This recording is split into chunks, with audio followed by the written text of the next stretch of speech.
সংসারের জাতাকলে থাকতে থাকতে আমরা মেয়েরা দায়িত্ব নিতে নিতে আমরা মেয়েরা কিন্তু একটা সময় নিজের অস্তিত্বটাই ভুলে যাই।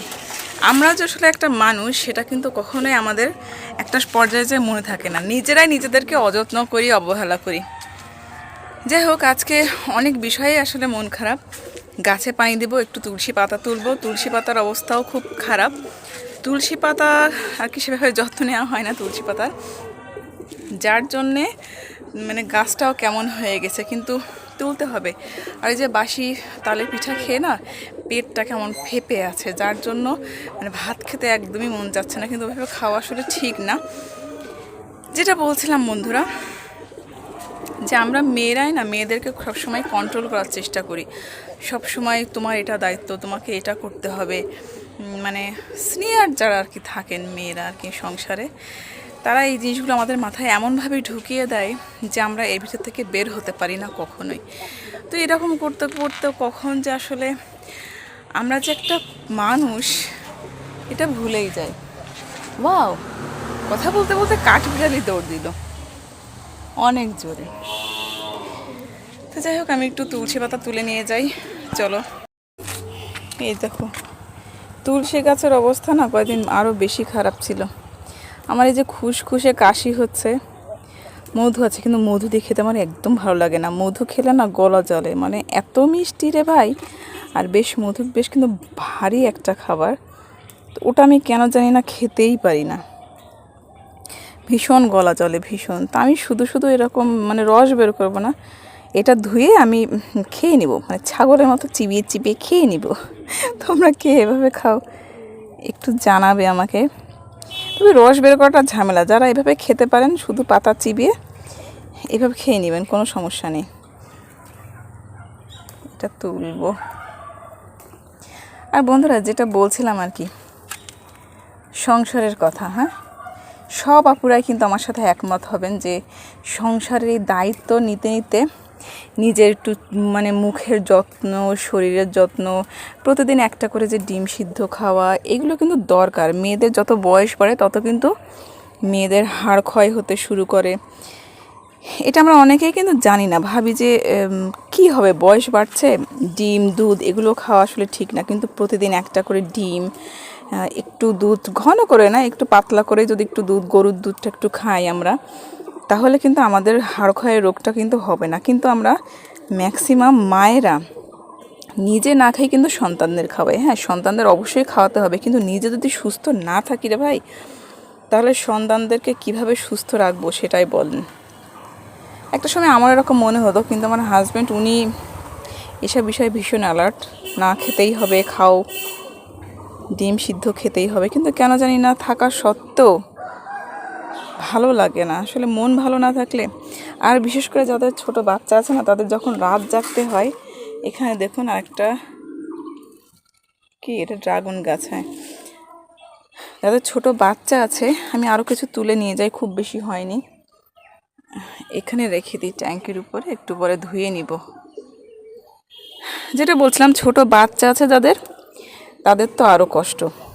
সমস্তটা রাত জাগার পরে সকালে যখন আপনি একটু লেট করে উঠবেন, কারণ আমরা কি বলবো, মেয়েরা তো আসলে বাচ্চাকে ঘুম পাড়িয়ে ভালোভাবে না খাইয়ে তো রাত ঘুমাতে পারি না, তাই না? আর যেসব বাচ্চারা জেগে থাকে বেশিরভাগ সময় ঘুমিয়ে থাকলেও কিন্তু মায়েদের ঘুম হয় না। এটা কিন্তু শাশুড়িরা, ননদেরা বুঝতে চায় না, যদিও তারা এই টাইমটা পার করে এসছে, কিন্তু দেখবেন আপনার সময়টাতে তারা আর বুঝতে চাইবে না।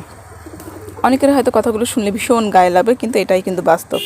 সকালে আপনি হয়তো ভোরবেলায় ঘুমাচ্ছেন, হয়তো 2-1 ঘন্টা কিংবা 1.5 ঘন্টা মতো ঘুমাচ্ছেন, কিন্তু তখন আপনাকে শুনতে হবে সকালে লেট করে উঠছে, এই কাজ করছে না, সেই কাজ করছে না।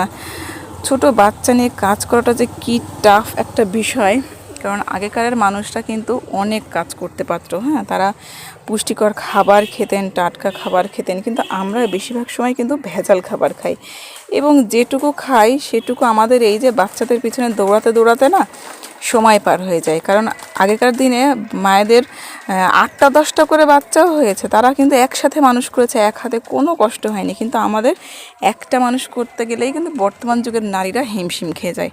কেন? কারণ আগেকার যুগে 10টা বাচ্চা আর বর্তমান যুগের একটা বাচ্চার সমান। তারা আসলে যে 5G কি বলবো, নতুন নতুন জেনারেশন তারা তো আসলে এরকম হবেই। তো এই যে আমার এতগুলো হয়েছে, আমি ধুয়ে নিব। ধুয়ে নিয়ে এই ট্যাপের পানিতে একটু, তারপরে ছাগলের মতো খাবো। অনেক কথা বললাম, আসলে আমার সাথে অনেক কথা মিলে যায় বন্ধুরা, যার কারণে কিন্তু আমি এগুলো বললাম। এই যে আলু আর শিং মাছ আমি একটু খেয়ে দেখেছিলাম, ঝোল করা আছে। আসলে গরম, প্রচণ্ড গরম, আর আমি অনেক অসুস্থ, যার জন্য আর কি পারছি না, চেষ্টা করার সত্ত্বেও পারছি না বন্ধুরা। আর এই যে দেখো, এখানে গতকালকে সেই তালের পিঠার, বাসি তালের পিঠা খেতে কিন্তু বেশি ভালো লাগে আমার কাছে। মানে তালের পিঠা না, যে কোনো পিঠা, মানে এই কয়টা অবশিষ্ট আছে, যে কোনো পিঠা বাসিটা খেতে কিন্তু বেশি ভালো লাগে। তোমাদের কার কার এমন ভালো লাগে বাসি পিঠা খেতে জানাবে। এই যে তেলের পিঠা বা ভাপা পিঠা, ভাপা পিঠাটা অত ভালো লাগে না, তবে তেলের পিঠা, তালের পিঠা এগুলো পরের দিন খেতে না বেশি ভালো লাগে। এটা আমি একটু খাবো, দুপুরে 2-3টা খেয়েছিলাম, একদম ক্ষুধা নেই। বিকাল এখন ভাত খাবো আমি। অসময়ে কাঁচা আম বিট লবণ দিয়ে মাখিয়ে খেতে ভীষণ ভালো লাগে।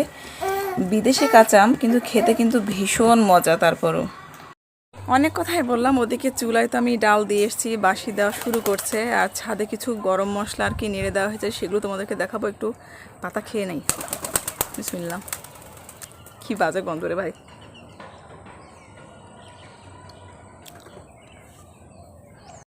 আর এই যে ছাদে এলাচি নেড়ে দেওয়া হয়েছে, এখানে আছে জিরা।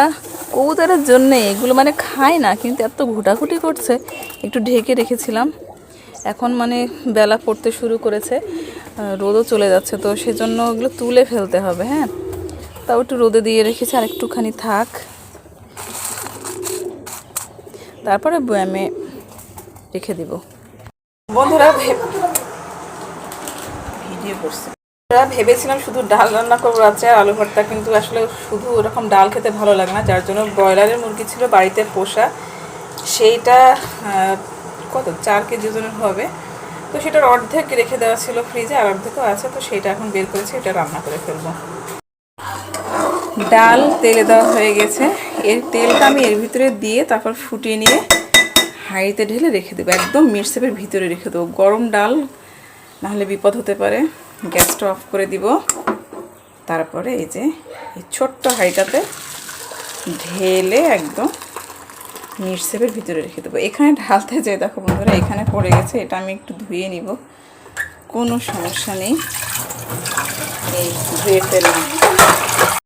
এই যে দেখুন বন্ধুরা, আমি মাংস আর আলু খুব সুন্দর করে ধুয়ে এই ডালায় পানি ঝরিয়ে রেখে দিয়েছি। আর এইটা কিন্তু আমাদের বাড়িতে পালা মুরগি বলেছিলাম, তো এই বাড়িতে পালা মুরগি কিন্তু খুব বেশি মোটা সোটা হয় না। বাজারের যে ব্রয়লার মুরগিগুলো খুব স্বাস্থ্যবান, মানে অনেক হেলদি হয়, এগুলো কিন্তু অতটা হয় না, এবং এগুলো খেলে কিন্তু শরীরে অত ক্ষতিও হয় না, কারণ এরা বাড়ির খাবার খায়, যার জন্য এর মাংসটা বেশ শক্ত হয়, খেতেও কিন্তু বেশ ভালোই লাগে।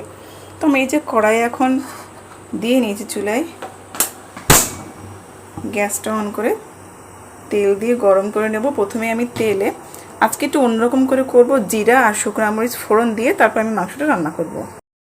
এরপর দিয়ে দেবো এই যে শুকনা মরিচ আর জিরা, তারপরে দিয়ে দেব এই যে গরম একসাথে যে মশলা ছিল সেগুলো সব একসাথে দিয়ে দেবো, দিয়ে নাড়াচাড়া করতে থাকবো।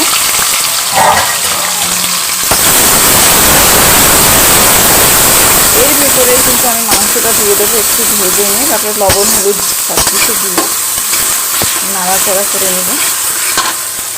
মাংসটা দিয়ে নেব, লবণটা পরে দেবো, নাহলে পানি বের হবে অনেক। এটা দিয়ে ভালো করে নাড়াচাড়া করে নিই।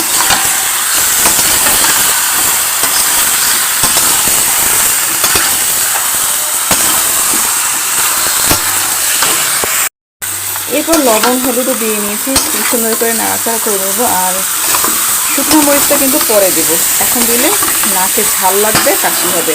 এরপর নাড়াচাড়া করে পানি দিয়ে দেবো, পানি কিন্তু আমি একবারে দেবো। ভালোভাবে নেড়েচেড়ে নিয়েছি তেলের উপরে। এবার আমি পানিটা দিয়ে অফ স্ক্রিনে শুকনো মরিচটা দিয়ে নিব, খুব ভালো করে আবার একটু মিশিয়ে নিয়ে ঢেকে দিব। গরম মশলা সব কিছু আমি একবারে দিয়ে দিয়েছি, আজকে অনেক তাড়াহুড়ো আছে, আমার শাশুড়ি রোজা আছেন, যার জন্য অত ঝামেলা করলাম না পরে দেওয়া, একবারে সব দিয়ে ঢেকে রাখবো। দিয়ে ভাতটা বসিয়ে দিব, ব্যাস হয়ে যাবে। কয়টা কাঁচামরিচ দিয়ে দেবো, কাঁচামরিচগুলো শেষে দিলে ভালো হতো, কিন্তু যেহেতু আমার অনেক তাড়াহুড়া আছে আমি এখনই দিয়ে দিব। দিয়ে এই যে ঢাকনা দিয়ে ফুটতে দিব, তারপরে হয়ে যাবে।